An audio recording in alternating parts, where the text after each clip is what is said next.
বিসমিল্লাহির রহমানির রহিম। আসসালামু আলাইকুম সুপ্রিয় ভিউয়ার্স, সবাই কেমন আছেন? নিশ্চয়ই ভালো আছেন। আলহামদুলিল্লাহ, সবাই ভালো থাকবেন, সুস্থ থাকবেন এমনই প্রত্যাশা করছি। তো চ্যানেল ফেরদৌসি কিচেন থেকে আপনাদের স্বাগত জানাচ্ছি আজকের রেসিপিতে। প্লিজ আমার চ্যানেলটাকে সাবস্ক্রাইব করবেন, যারা আগেই করেছেন তাদেরকে অসংখ্য ধন্যবাদ। পাশে বেল আইকনে ক্লিক করে রাখবেন, সেক্ষেত্রে পরবর্তী যে রেসিপি করি না কেন নোটিফিকেশন আকারে পেয়ে যাবেন সবাই। আর ভিডিওটা অবশ্যই প্রথম থেকে শেষ পর্যন্ত দেখবেন, স্কিপ করবেন। আমি আজকে যে রেসিপিটা করছি এটা হচ্ছে মুরগি চিকেন, যেটা ছোট বাচ্চাদের জন্য, ছোট বাচ্চাদের খাওয়ার উপযোগী করে বেশ কিছু রিকোয়েস্টের কারণে এটা করা। ঘরের মধ্যে যে জিনিসগুলো থাকবে সেই সিম্পল জিনিসের মধ্যেই ছোট বাচ্চাদের একদম যারা কেবল খাবার শিখছে তাদের উপযোগী করে এটা তৈরি করা। Chicken roast. চিকেনগুলোকে আমি কাঁটা চামচে এরকম করে সবগুলোকে কেচে নিয়েছি, যেটা বলে, এর মধ্যে যাতে লবণটা ভালো করে ঢুকে। তাই আর এদিকে প্যানটাকে আমি চুলা দিয়ে দিয়েছি গরম করার জন্য।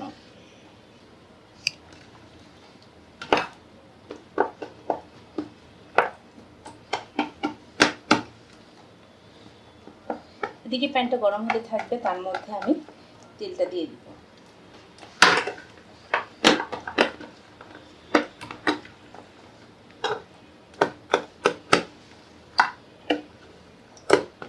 হয়ে গেল, আমি একটু সামান্য লবণ মাখিয়ে নিব এটাতে। আমি এটার মধ্যে হাফ চামচ লবণ দিয়ে পুরোটা মাখিয়ে রেখে দিয়েছি 5 মিনিটের জন্য। আর এদিকে তেলটা দিয়ে দিব চুলায়, প্যানের মধ্যে তেলটা দিয়ে দিব পর্যাপ্ত পরিমাণে, ভাজতে যতটুকু লাগবে বা রান্না করতে। কারণ ভাজা তেল যে পরে যে তেলটা থাকবে সেই তেলের মধ্যে আমি রান্না করতে, তাই সেই পরিমাণ তেলটা নিয়ে নিলাম। তেলটা গরম হয়ে গেছে অলরেডি, আমি এখন চিকেনটা ভেজে নিব।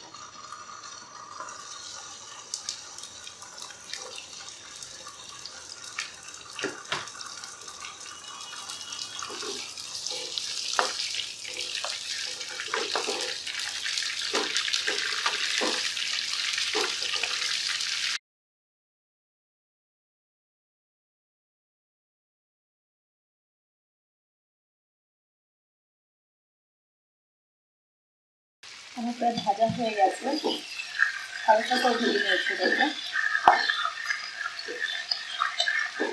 আর মুরগিটা সাইজটা করে থাকবে, মুরগিগুলো ভালো হবে ছোটো বাচ্চাদের জন্য।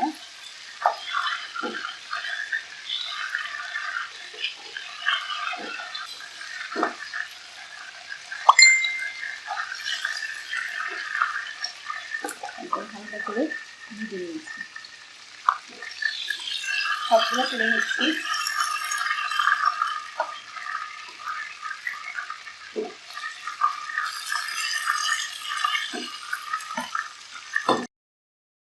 আমি সবগুলো রোস্ট ভেজে নিয়েছি, এই যে রেখে দিয়েছি ভেজে, একদম হালকা ভেজে নিয়েছি। আর এই তেলের মধ্যে আমি এখন বাদবাকি মশলা দিয়ে রান্না করব। দিয়ে দিচ্ছি 3 টুকরা দারচিনি, 2টা তেজপাতা, আর দিয়ে দিচ্ছি 5টা সাদা এলাচ।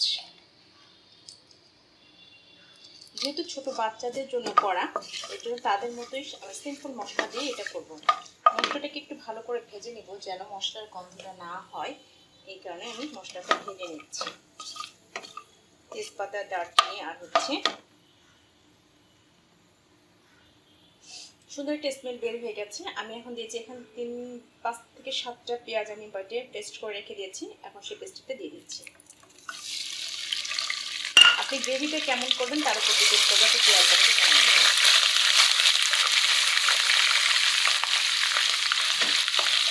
পেঁয়াজের যে পানিটা আছে এটা ভালো করে ভেজে নিতে হবে, তাহলে একটা গন্ধ, পেঁয়াজের গন্ধ, সেই গন্ধটা থাকবে না। এখন আমি ভালো করে এটা পেঁয়াজটা ভেজে নিব মিনিটখানে। পেঁয়াজটা 1 মিনিটের মতো ভাজা হয়ে গেছে। এখন আমি এর মধ্যে দিয়ে দেবো আদা রসুন পেস্ট করা, 2 চামচ পরিমাণ আদা রসুন পেস্ট করা, সেটা দিয়ে দিলাম। এটাকে ওখানে নিচে ভালো করে আমি ভেজে নেব। আর এর মধ্যে দিয়ে দেবো আমি 2টা লেবু রস করে রেখেছি, সেই লেবু রসটা দিয়ে দিচ্ছি।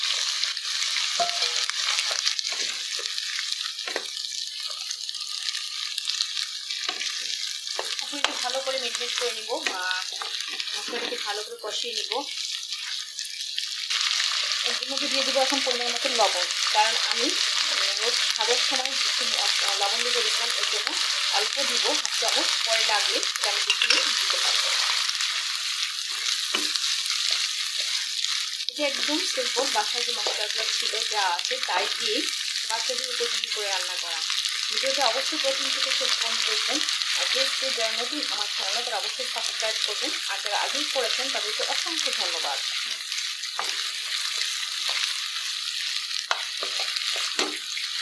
মশলাটা যখন ভালো করে কষানো হয়ে যায় বুঝতে হবে, মানে তেলটা ভেসে উঠবে, তখন একটু বুঝতে হবে যে হ্যাঁ মশলাটা হয়ে উঠবে।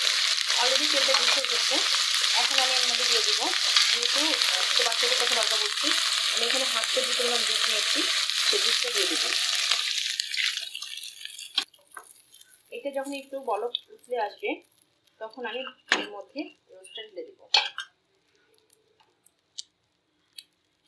এটা এখন মানে একদম যখন ভালো আরেকটা বিষয়, সরষের তেলটা আমি রান্না করেছি, আপনারা সয়াবিনও রান্না করতে পারেন, তবে সরষের তেলটা ভালো বিধায় এর জন্য আমি সরষের তেল দিয়ে রান্না করেছি। সরষের তেল রান্না করাটা অনেক উপকারী, এই কারণে আমরা সরষের তেল পাওয়ালে সরষের তেলটা ইউজ করবেন।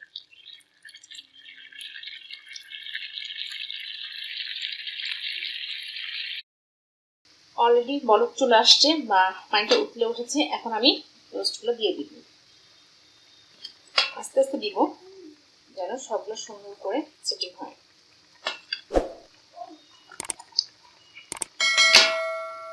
আর কোনো পানি অ্যাড করবো না, এই দুধের মধ্যেই হয়ে যাবে। আর যদি সেক্ষেত্রে দই থাকে বাসায়, দইটাও দিতে পারেন, আমার কাছে ছিল না, এই কারণে আমি দুধটা দিয়েই লিকুইড মিল্ক যেটা সেটা দিয়ে করার চেষ্টা করেছি।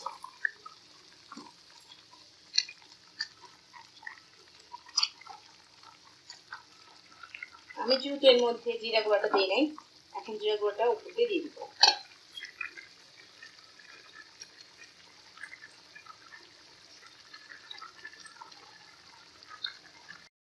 আমি এর মধ্যে দিয়ে দিব হাফ চামচ জিরা গুঁড়া। এখন ঢেকে রেখে দিব মিনিট 5 মতো, তারপরে মাংসগুলো উঠে দিব। ঢেকে দিলাম 5 মিনিটের জন্য। ফিরে আসতে 5 মিনিট পরে অনেকটা হয়ে গেছে। এখন আমি এর মধ্যে দিয়ে দিব চিনি, যে পরিমাণ আপনারা মিষ্টি খাবেন, যে ছোটো বাচ্চা আমি মিষ্টি মিষ্টি করে রান্না করবো, 2 চামচ দিয়ে দিব। এখন গ্যাসটা লো হিটে করে দেব। এভাবে 5 থেকে 7 মিনিট আমি দিয়ে দিব, যেন চিনিটা মাংসের মধ্যে সেট হয়ে যায়।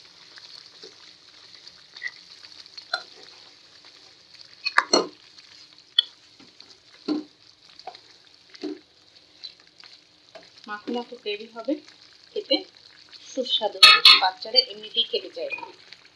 এখন ঢেকে রাখবো 5 থেকে 10 মিনিট।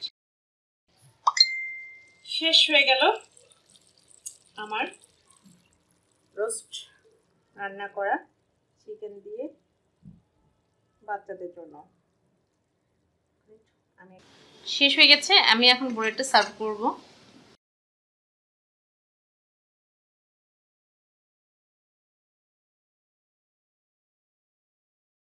শেষ হয়ে গেল আমার একে একে রোস্ট করা। যাদের ভালো লাগবে তারা অবশ্যই অবশ্যই কমেন্ট করে জানাবেন। আর কি বলবো, ভিডিওটা প্রথম থেকে শেষ পর্যন্ত দেখার চেষ্টা করবেন। পাশে বেল আইকনে ক্লিক করবেন, পরবর্তী রেসিপি করে না কেন পেয়ে যাবেন নোটিফিকেশন আকারে, আপনাদের কাছে পৌঁছে যাবে। আপনারা ভালো থাকবেন, সুস্থ থাকবেন, বেশি বেশি করে রেসিপি তৈরি করে খাবেন, আর আমাদের কমেন্ট করে জানাবেন। আবারও দেখা হবে অন্য কোনো রেসিপিতে, সে পর্যন্ত সুস্থ থাকবেন ইনশাআল্লাহ। আল্লাহ হাফেজ।